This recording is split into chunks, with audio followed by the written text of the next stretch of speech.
Look what I got. So I actually started painting with acrylics when I first started learning. Well, I started with oils, but I only did that for a little while before it got too expensive. And then I switched to acrylics for most of my school years. And then I stopped painting for a really long time, maybe like 10 years. Until recently, last 4 or 5 years, I got into watercolor. And I've been really wanting to get back into acrylics. So I picked these up today. I got some brushes, just some,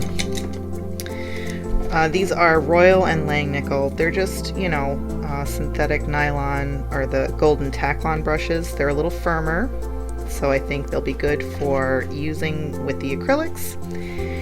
And I've actually had these canvas boards that I got for like $7-8 actually at my grocery store. So I'm gonna do some practice and talk a little bit about what I'm discovering, what I like, what I miss, and anything else that comes to mind. So stick around.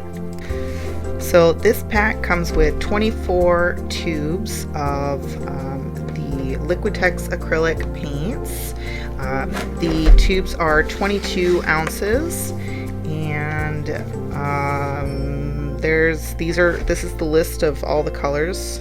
It won't focus, but I'll put it in the description. So let's take a look.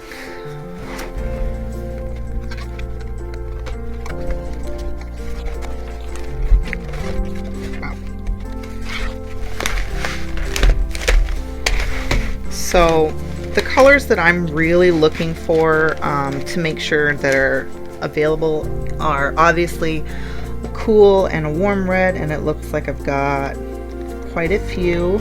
This looks almost magenta-y. This is definitely a cool red. This would be the only warm red that's available. Of course, magenta. And then obviously a cool and a warm blue, and it looks like, let me open these up.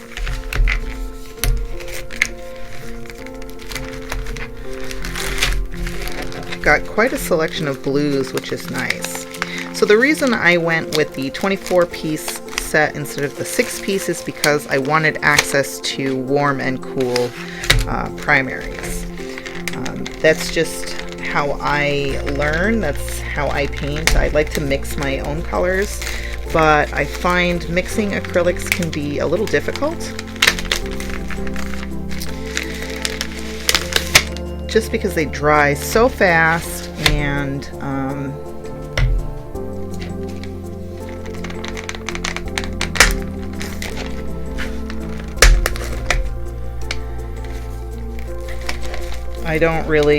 I'm not really good at mixing thicker paints. And I really want to learn water control and, you know, the right ratio, like how thin should it be, how thick should it be, how do I spread it, how do I blend it, all of that.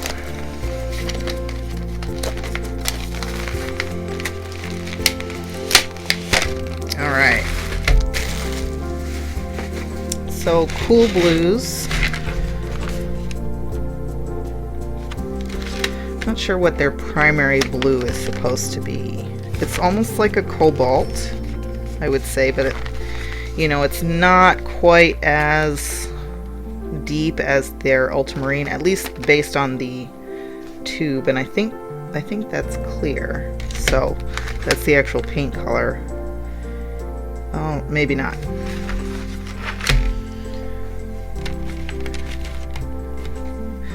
Phthalo cyan and blue. So this should be a cool blue, but I'm not sure. I really want to see with the swatches. And then for the yellows, I would call that a cool yellow, and that is a warm yellow. So we've got cadmium yellow medium and cadmium yellow deep. Alright, let's get swatching. I'm just going to use a sketchbook, like a mixed media pad, so, and then we'll move to the canvas and see how it works there. These tubes do come with pigment information on them, as well as a light fastness rating, which is great. Of course, because these are acrylics, most of them are going to be listed as opaque, but there are a few that are listed as semi-opaque. The colors that are semi-opaque in this set are Primary Blue PB15-3, Medium Magenta PW6 and PR122, Cadmium Orange Hue PO73, Primary Red PB19, Ultramarine Blue PB29, Naphthol Crimson PR170, and all of the yellows. As far as the color selection, I'm not very impressed, to be honest. Most of the deeper blue colors are made from PB15-3, which is phthalo blue, and that is a cool blue. The ultramarine blue is PB29 though, so that is the only option for a warm blue. I had the same problem with the reds. The pack comes with 3 pure reds and what they call magenta. Their magenta is actually a pink made from white and a red pigment. What I would call the magenta is actually what they're calling primary red, and that is made from PB19, which is a violet pigment, and what I would call magenta. The other 2 reds are cadmium red deep hue, which is made from PB19 and PR170, and naphthol crimson, which was the closest I could find to a warmer red, and that is also made from PR170. And actually the yellows were kind of odd choices as well. Both the primary yellow and the cadmium yellow medium hue are made from PY74, which is a cool yellow, though the medium hue adds PY83 to make it a bit darker. The cadmium yellow deep hue is that same PY83, but it adds a little white, so that was a bit strange.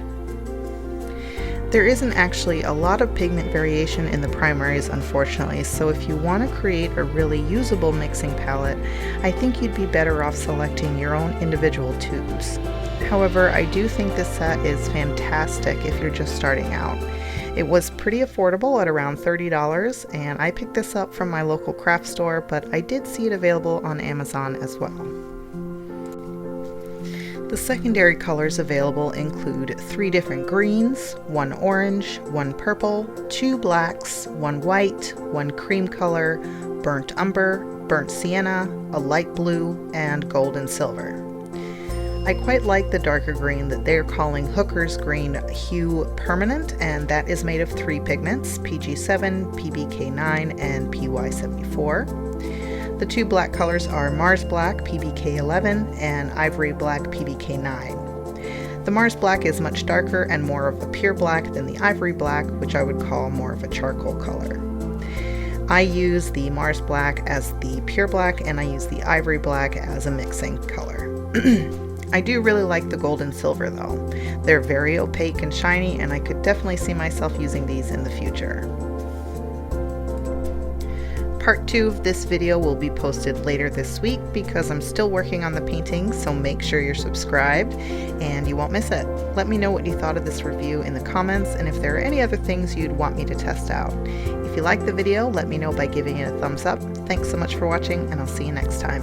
Bye!